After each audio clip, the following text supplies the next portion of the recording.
साहेब, आज तुमचा मेळावा होत आहे. त्या मेळाव्याचं वैशिष्ट्य काय असणार आहे? आणि त्या मेळाव्यात आज काल जयंत पाटील यांनी पण मेळावा घेतला. त्यांनी कार्यकर्त्यांनी पण मागण्या केलेल्या आहेत.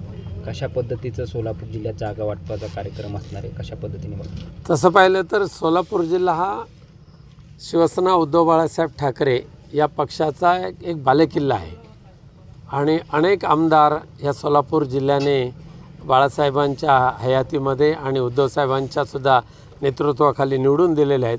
पुनश्च एकदा सोलापूर जिल्ह्यामध्ये शिवसेना उद्धव बाळासाहेब ठाकरे या पक्षाची ताकद जबरदस्त उभी करावी आणि येणाऱ्या विधानसभेच्या निवडणुकामध्ये सुद्धा अधिकाधिक आमदार निवडून आणण्याचा निर्धार आजच्या मेळाव्याच्या माध्यमातून केला जाणार आहे. साहेब, कुठेतरी आज ज्या प्रदेशातून नख हे आणलेले आहेत, वाघनख आणलेले आहेत, त्या वाघनखा संदर्भात कुठेतरी आज मुख्यमंत्री उपमुख्यमंत्री दोन्ही आज साताऱ्यात असणार आहे. कशा पद्धतीने बघताय? सध्या ज्या पद्धतीने छत्रपती शिवाजी महाराजांनी जी वाघनखं वापरली ती साताऱ्याला आणून ठेवलेली आहेत आणि संपूर्ण महाराष्ट्रामध्ये ती वेगवेगळ्या ठिकाणी फिरवली जाणार आहेत. परंतु ती वाघनखांच्या बाबत ज्या संग्रहालयातून जी वाघनखं आणलेली आहेत तिथल्याच संचालकांनी सांगितलेले की ही वाघनखं छत्रपती शिवाजी महाराजांची नाहीत अशा पद्धतीचा निर्वाळा त्या ठिकाणी त्यांनी दिलेला आहे. परंतु इथलं महाराष्ट्रातलं सरकार मात्र छत्रपती शिवाजी महाराजांच्या वाघनखाच्या नावाखाली महाराष्ट्रातल्या जनतेला कुठेतरी फसवण्याचं काम करते आहे का, अशा पद्धतीचा प्रश्न इतिहास संशोधकांनी सुद्धा विचारलेला आहे आणि त्या संदर्भात त्यांना मात्र अद्याप यांनी उत्तर दिलेलं नाही.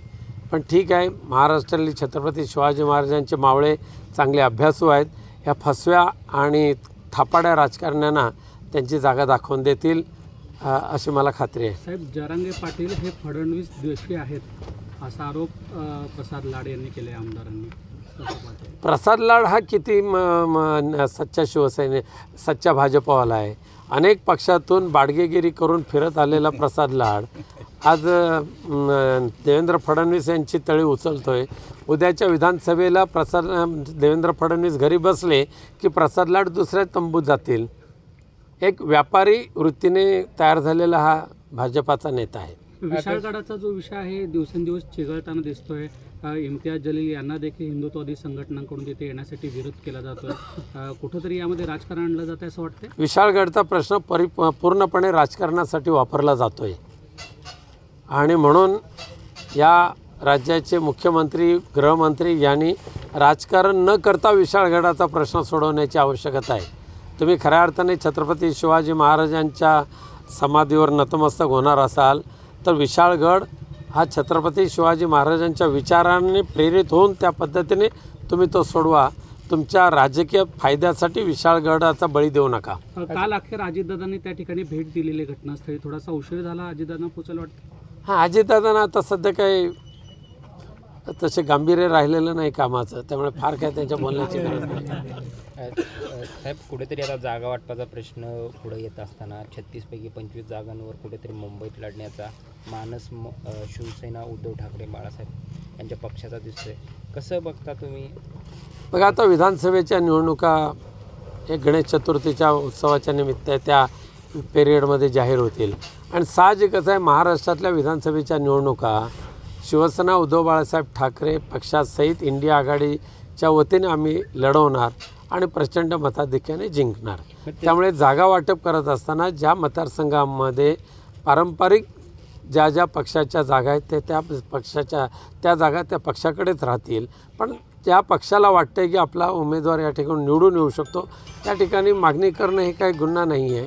त्याच्यातून सन्मानाने तोडगा निघेल. पण एकत्रितपणे ह्या जागा वाटपाचा निर्णय लवकरात लवकर होईल. 3 पक्षाचं जागा वाटपासंदर्भाचं गणित असणार आहे. मग शिवसेना ठाकरे गटाला किती जागा मिळत असं अपेक्षित आहे? आता ठीक आहे, आम्ही आमच्या पद्धतीने जागा ह्या संपूर्ण महाराष्ट्राचा अभ्यास करून किती जागा आम्ही लढवू शकतो आणि किती जिंकू शकतो याचा अभ्यास केलेला आहे. योग्य वेळी तो आकडा फोडला जाईल. परंतु आता तुम्हीच वर्तमानपत्राने 100, 125, 130 जाहीर केलेले आहेत ते गृहीत धरून चाला.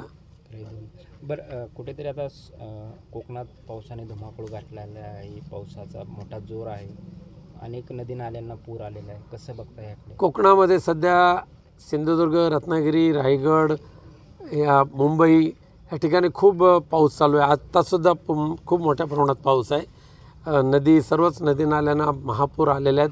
ह्या भारतीय जनता पक्षाने मागच्या 2 वर्षापासून तिजोरीची लयलूट करून निकृष्ट दर्जाचे रस्ते बनवण्यासाठी ठेकेदारांना करोड रुपये देण्याचं काम चालू केलेलं आहे. त्या निकृष्ट दर्जाचे रस्ते वाहून गेलेले आहेत, संपर्क तुटलेला आहे आणि ह्या अस्मानी संकटाशी सामना करण्यासाठी सरकारने प्रयत्न करायला पाहिजे. ते करण्याच्या ऐवजी सरकार पळून गेलेलं आहे.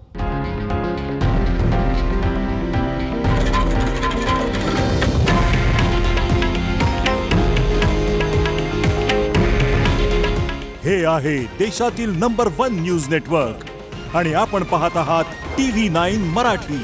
काळजी तुमची, हित महाराष्ट्राचं.